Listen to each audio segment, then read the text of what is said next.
Okay guys, there has been a battle raging online for about 2 years, and I think I know the answers, but do I? I haven't actually objectively examined the subject of which skate is better, 3-wheel or 4-wheel. I'm not really sure what my answers are going to be on all the subjects, but I'm going to try these skates in a variety of different situations. The situations I would use for city skating. So this won't apply specifically to hockey or slalom or aggressive or speed skating or any of the purest sports. This relates directly to what I do in the city to get my flow on.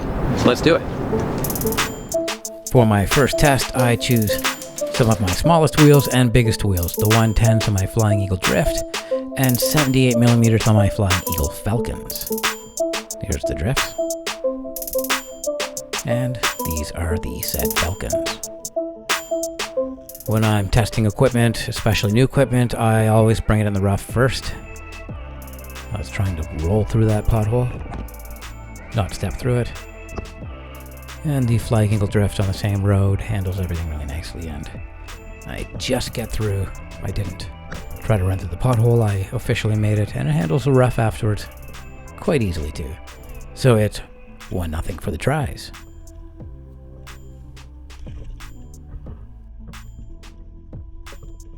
Okay, that makes it 1-1. The 4s generally are better at carves and improvising in tight space. Here I'm doing a similar flow. I'm going through the same areas and hitting the same obstacles. I'm not going to rate the flow in this one yet. There's a better one later. I will just score the individual components of what's unfolding here. So pretty good stair hop on both, but I remember really feeling like it was effortless on the 3s, so I'm going to give that a point. On the way down, it was very obvious that it felt smoother on the 4s, so the 4s get a point there. And after that little sequence, I check out how much momentum I can gain to go over this little roller here, and I get a decent amount of height on the Flying Eagle Falcon again, but it felt so much smoother on the 3 wheels, it was effortless. So control gets a point on this one too. Flying Eagle Drifts, the 4-wheel, 78mm are definitely punchier stops, so blah. The next comparison is the happy middle ground. I choose my Adapts, which have 82mm wheels, and then I go with the Reigns, which have 100mm wheels. These are the skates I use the most.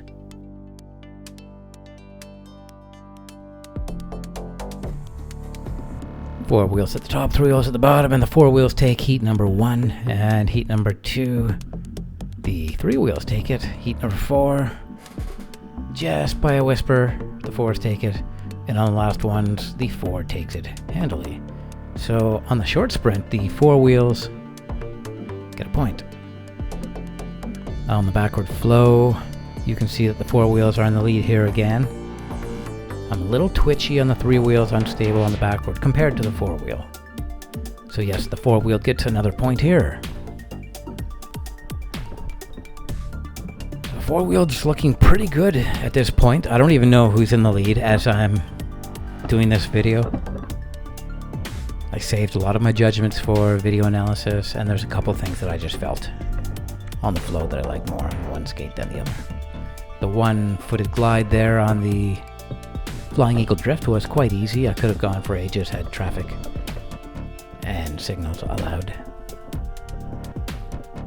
And on the Flying Eagle Falcon, I feel pretty comfortable on the 1-footed glide, but there's just not enough momentum to keep me going for long, so yes, the tries score another point. They are catching up.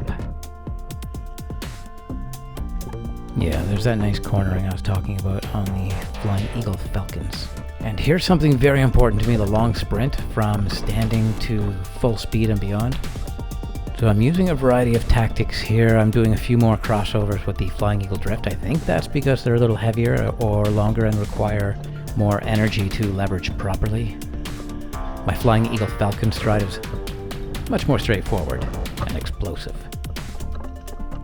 The creepy thing here is the ending, how it ends. I open my hand to signify I'm at the finish point, and it's ridiculously close. Check it out. So yeah, nobody gets a point for that one.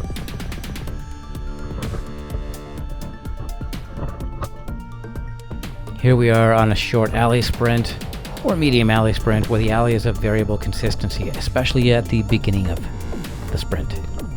I had no idea which one was faster. They both felt pretty nice, to be honest. And again, quite a similarity in that last power stride with the arm accompaniment. Flying Eagle Drift. Well, before the flow, I'm showing the one-footed stability on a ledge. And I felt like I could have nuanced that a lot more, landed on 1 foot. So that's a point for Flying Eagle Falcon. For stability in narrow places. Not insignificant at all. And mid-flow, as far as control on multi-terrain, I definitely have to give yet another point to the 4 wheels. I do generally revert to the 4 wheels when I'm feeling experimental, I'm doing big drops, or need a little precision and stability for some creativity.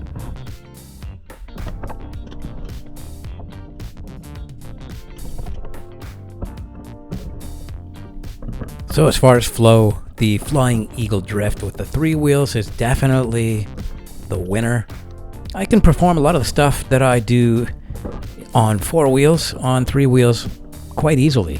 The difference being, however, that I have a lot of energy to put into a flow because the parts in between are just so fluid on the 3 wheels. So yeah, the 3 wheels are a bit of a city opener, and I consider these true city crossers. Essentially, if I were to boil it down, I'd say the 4 wheels for acrobatics and creativity, and the 3 wheels to get your flow on.